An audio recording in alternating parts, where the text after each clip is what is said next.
प्रिय छात्रों, आज हम 16वां जो गद्य है कल्पना यानी विलाप करना शक्ति यानी शब्द के तौर पर जो अपने समझने की विलोपन करना यानी कि जो उनकी शक्ति है वो बात यहाँ पर बता रहे हैं।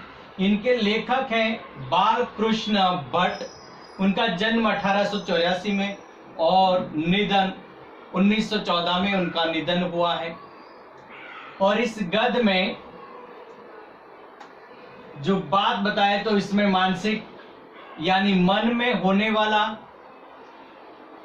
सद्गुण यानी सौगुणी, अंतःकरण यानी हृदय मन, प्रभूति यानी इत्यादि, प्राकतन यानी प्राचीन, प्रदत्त यानी दिया हुआ, फरागत फरागत यानी अलग या मुक्त, दाख दाख का अर्थ है द्राक्ष और अंगूर, दरोग दरोग का अर्थ होता है असत्य झूठ। फिर है गारत गारत का अर्थ है नष्ट या बर्बाद जो है वो।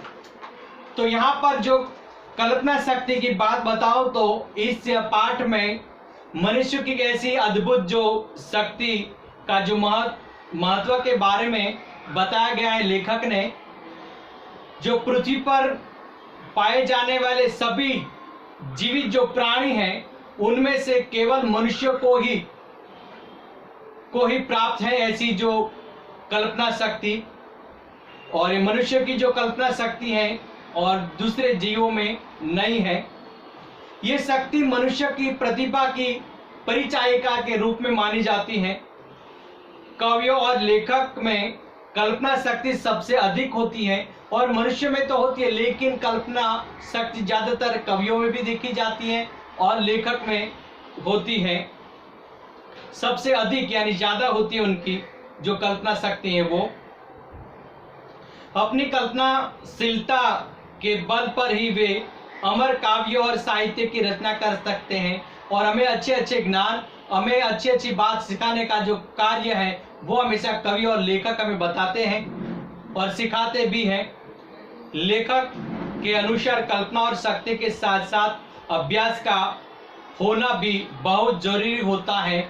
ये भी बात इस गद्य के तौर पर जो अपनी कल्पना की बात जो बताई गई है तो उनके काव्य के सार इस तरह से हैं, पाठ के अनुसार भी इस तरह से हैं कि काव्य जो हमेशा उनकी सूचित किया जाता है और पाठ के अंदर जो हमेशा अपनी बात अच्छी सबक सिखाने में कुछ अच्छी बात बताने के लिए हमेशा गद्य में बात बताई जाती है।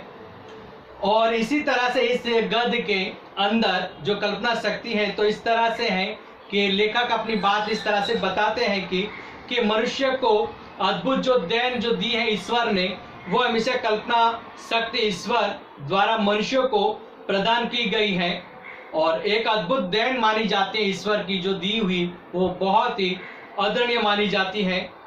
संसार में मनुष्य को छोड़कर किसी भी अन्य प्राणियों को ये शक्ति प्राप्त नहीं होती है। जो जितनी कल्पना शक्ति मनुष्य में किसी और प्राणियों में नहीं है।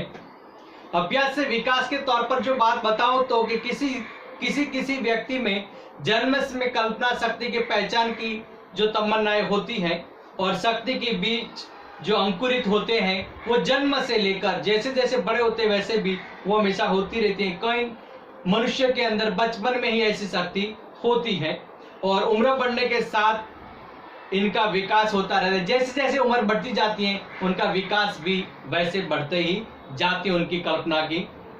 यदि अभ्यास किया जाए या जाता रहे तो इसका 100 गुना विकास हो सकता है। यानी कि उनके अभ्यास के तौर पर जो किया जाए तो मानो कि 100 गुनी हो ऐसा महसूस हम कर सकते हैं।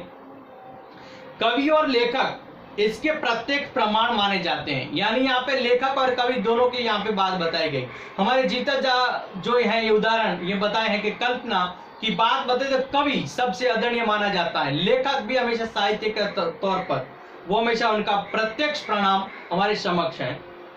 जो अपनी नई नई रचनाओं से जाने कितनी सृष्टि निर्माण की चतुराई दर्शाती रहते हैं। और हमेशा अपने जो बात हमेशा ये बताते हैं कि जो हमेशा वैसे रचनाओं में जो सर्जन की बात बताई जाती है, जो निर्माण की सृष्टि का जो बताते हैं, वाकई वो हमेशा अच्छे हो और रियल में हो, ऐसी बात हमेशा बताती जाती है और दर्शाती भी है। मानो कि वो जीवित हो ऐसा महसूस करते, जो उनकी कल्पना हो वो भी मानो कि हमेशा चतुराई से में दर्शातित हो ऐसा महसूस करते हैं उनकी गद्य या काव्यों में।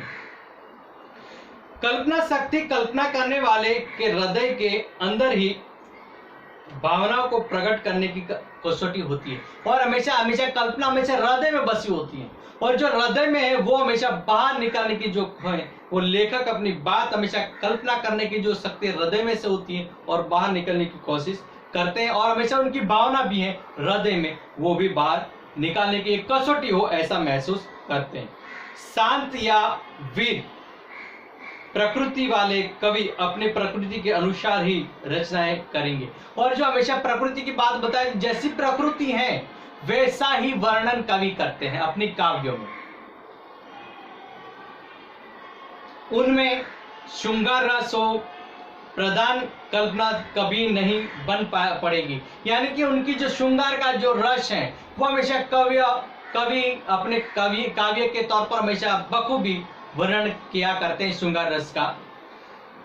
वीर रस का जो निर्माण भूषण तथा श्रृंगार रस के लिए जयदेव की रचनाएं विशेष तौर पर उपयोगी मानी जाती हैं और वीर रस की जो बात बताए तो हमेशा भूषण वीर भूषण की भी बात बताए तो हमेशा वीर रस का बहुत ही उन्होंने अपने रचनाओं में की है और श्रृंगार रस की जो बात कब बताए तो यहाँ पे जो जयदेव है वो भी अपनी रचनाओं में अग्रणीय माने जाते हैं, विशेष तौर पर मानी जाती है।